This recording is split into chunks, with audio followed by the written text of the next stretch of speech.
Data log OB. Subject matter Yram. Yram was a recently discovered being we've been ambushed by in our desperate search for Mary. That has given us many answers to questions we never had asked before. Characteristic: Yram is a tall, dark gray humanoid with 5 pairs of white eyes, sharp teeth fused into the face, and a large black mane running down its back. We also observed that Yram has an elongated head and ears, very similar to a horse.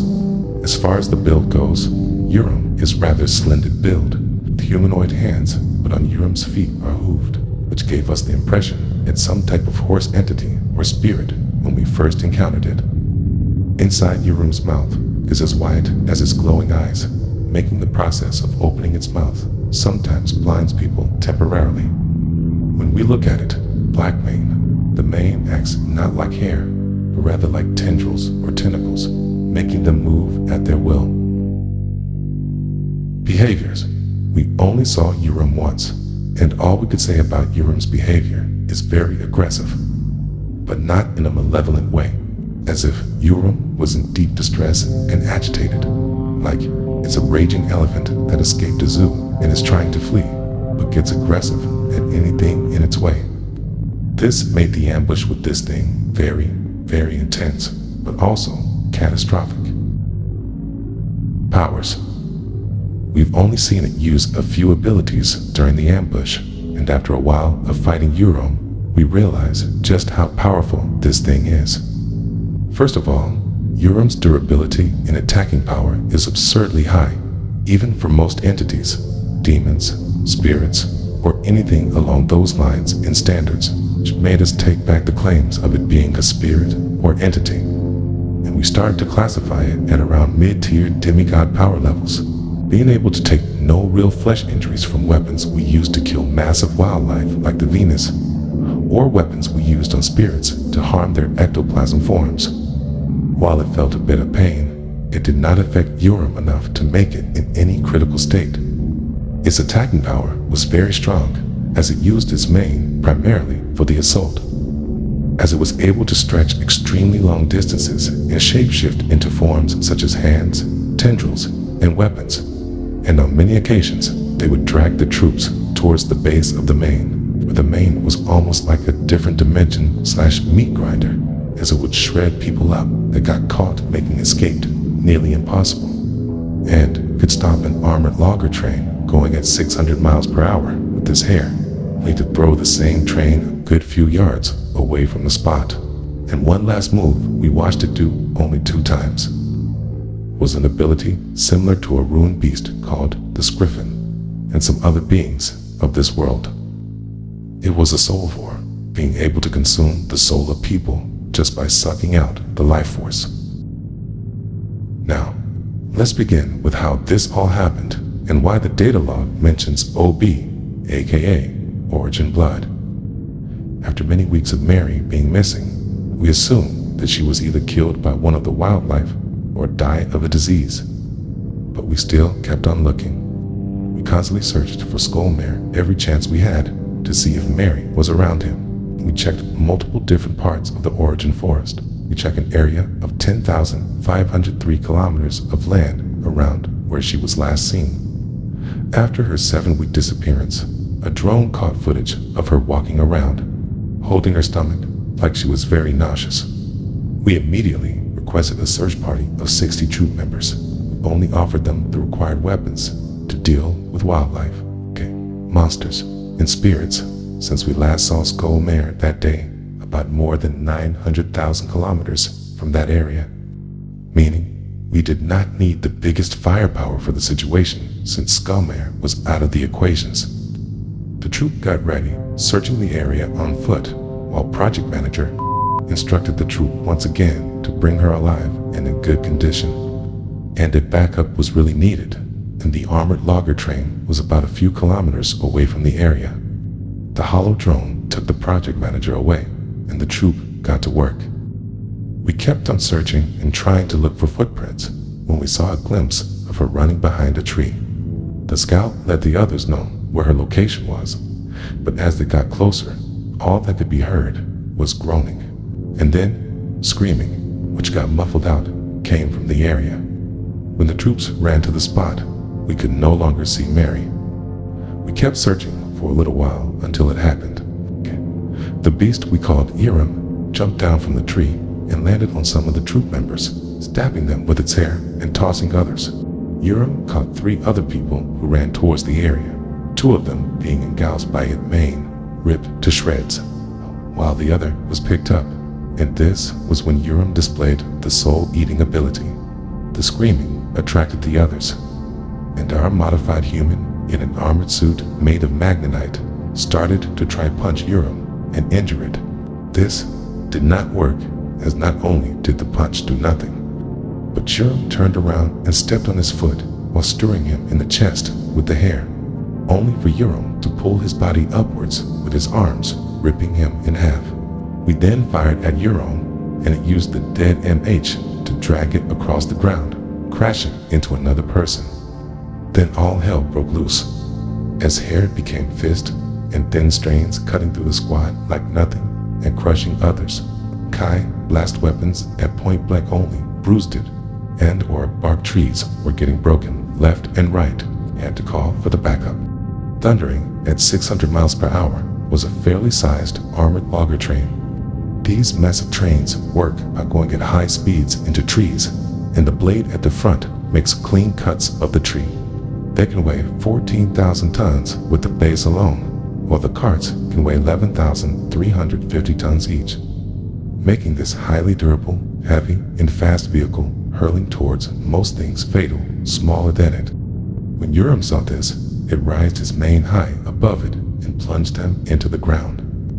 Multiple random offshoots of it burst out of the ground randomly, making tentacles, traps, and other masses of hair to attack the troop, while 2 massive hands formed behind Yram, which launched towards the logger train. It clashed with the train and put it into a halt, pushing back against its massive train and even causing dents and scratches at the front of it and breaking some of the Blue Origin glass.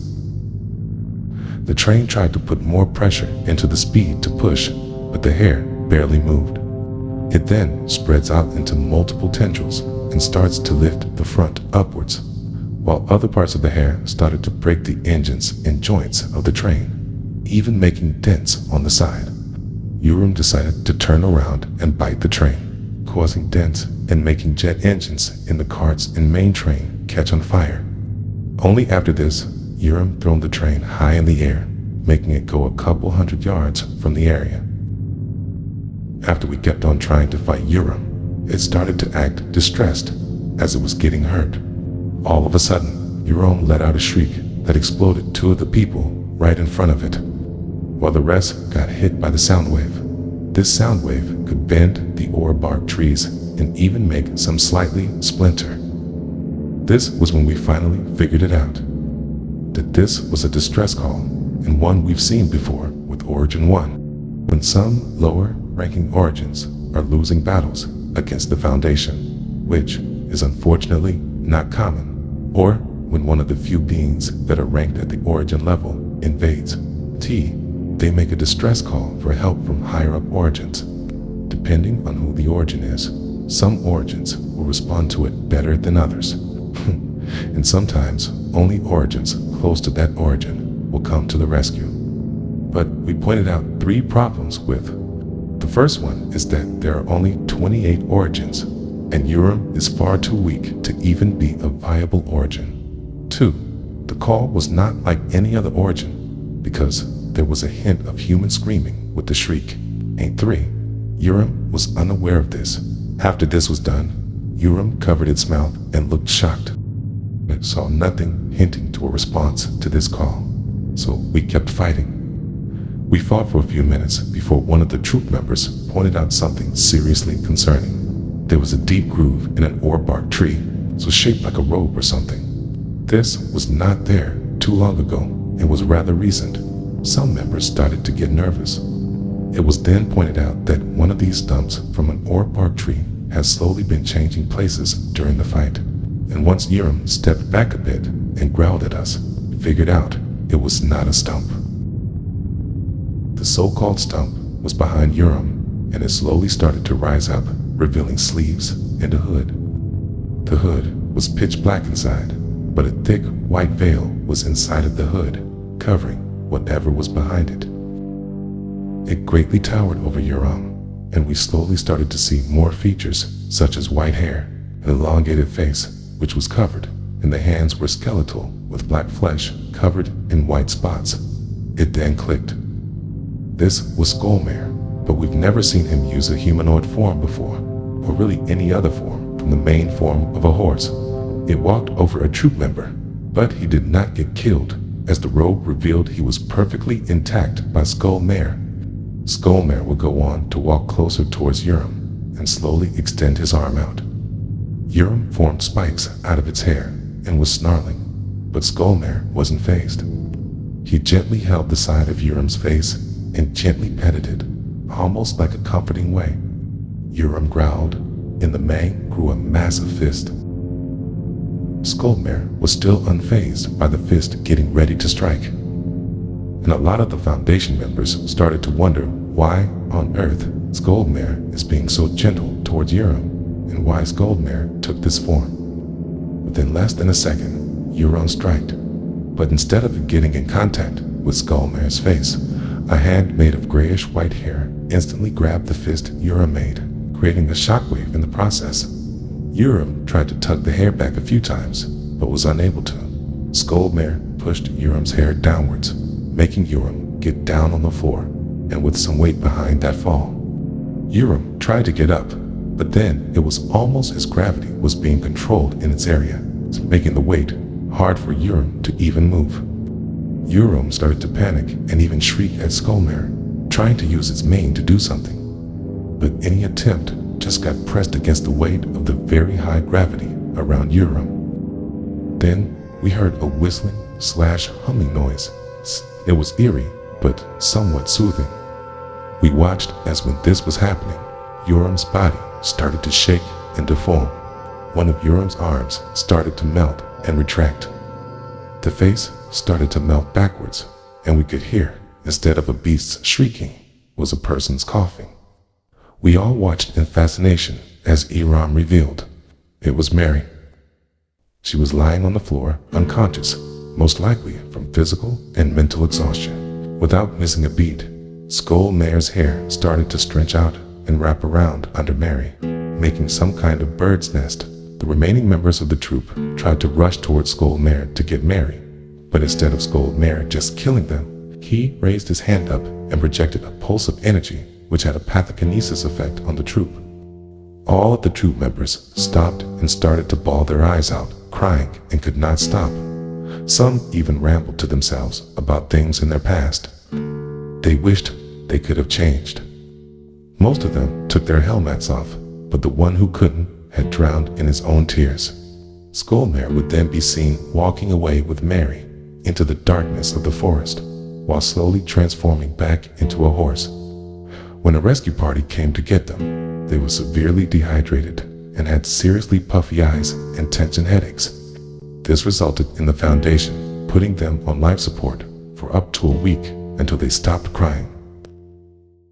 The captain of the troop block and one of the surviving witnesses was called into a meeting to report this to the manager. When the story was told and it was stated, Mary was not retrieved. He was not angry at all. Instead, he was rather happy. When asked why he said this, he gave us a very deep dive to what he was thinking. You see, you told me that Mary, an unexperienced, no superpowers, no nothing. Nothing that makes her even able to survive more than 2 days in this world, let alone several months. Get the powers of a demigod, and harness some of the Origin's powers, and not even use them properly. And you stated when she accidentally called Origin 28, you mentioned that she covered her mouth in shock. Am I correct? Yes, I know. But the point is, she had a bit of consciousness, had done so many experiments with OB-26 coming from the mighty Yram, and all of them became ravage animals with no thought, and all they did was try to eat flesh, and the only one with a conscious red head. He escaped 400 years ago, and you're telling me that OB-28, the most hardest to obtain and most unstable of the origin bloods to use, that has killed over 300 test subjects with just a finger prick of blood, has given us our achieved results on a weekly girl, which we put over 0.8 gallons of this substance into her bloodstream for about 13 hours. And we are aware that she can passively produce a form of OB-28, since 70% of her blood is now OB-28, 20% of it is her own blood, and 10% was horse blood, which we used to make the body even have a chance at accepting OB-28. He achieved 3 different things back to back. Tell me, how long can you survive around Skullmare without your helmet and without him trying to kill you? Yes, only a few hours at max and 30 minutes at least. An exposure to him could result in a 50/50th chance of getting many different diseases, including the skull flu and the dead zone spores bursting out of you, while Mary has literally breathed in these spore fogs accidentally many times and been in direct contact with Skullmare and his spores so many times. And she is not dead, is she? Good. Glad you can see that point. No, for the second reason. She's shown us that transformation is possible, and was similar to that nasty swine experiment, or the human ones 120 years before Mary. Yes, I know they have names. I don't care. What I was about to say was she could transform back to normal, even if it had to be by Skullmare. What had been done will stand. She can be converted back if we used a successor of God Mode's genes and added that, or even used it for. We could very well make our own version of an origin hunter. We are tired of having to spend an absurdly high amount of money and send people into the wormholes to find the Center City's black market, to buy body parts of origins from the origin hunters. Thirdly, have you noticed before when Skullmare was rather gentle to Mary, even when Mary tried to attack him? Tell me something. If you tried to pull that on him, how well do you think that would go? Correct, you would die, just like all of those men.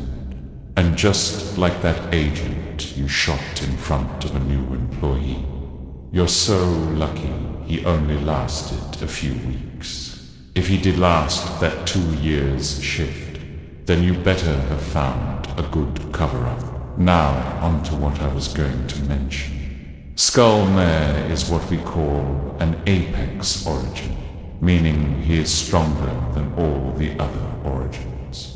Even though other origins can defeat him with good chances, especially the other 2 apex origins, who had to go round 4 instead of 3 with origin 26 and 27, to decide who was stronger due to a tie in the fights. Skullmare can and will throw his weight around. So, you know that Skullmare has never really used his magical powers or full potential on you, as his base strength and abilities are more than enough. So, tell me what else he is classified as. No, aside from a roaming origin or anything else, look deeper. Is he a manifested or a possessive origin? Yes, possessive. Skullmare had died in his past, and due to the whole origin, faith thing we will explain later happened. He remembered his past life, but also shares memories of an origin. meaning his emotions are all over the place, and he is literally the origin of tragedy. Just imagine whatever happened in his past life to be so obsessed with Mary must also make him easy to influence. Because if you can put Mary in hold, Skullmare will most likely try to be more easy to work with, in fear of what we can do. However, this also can backfire, since Skullmare is too fast and too strong. And if he wants to do what he did with God Mode, he can. So I guess manipulation will not do. But another important thing we have to address is this. See this fragment of a cave painting. One of your men came back with this, showing us Skullmare being defeated by what we assume to be the Ancient. Well, yes, Skullmare is extremely strong, and he can defeat the Ancient. But just like with Origins and other beings of the omnipotent bloom, Skullmare can be defeated by them, and can defeat them. Skullmare and the Ancient is a 51 out of 49 battle. Skullmare is more likely to win, but can and will lose just as easily if these fights break out. Same with other Origins, as other Origins did defeat him in the past when trying to figure each other out. After that, they gave him a piece of Yram's mane and the robe Skullmare left behind. The Foundation started to wonder even more into what will happen next, and why Mary vanished for so long, and just what the Ancient is. And as they search for Mary, we only feel smaller and smaller with the truth being revealed. Things even greater than the multiverse itself.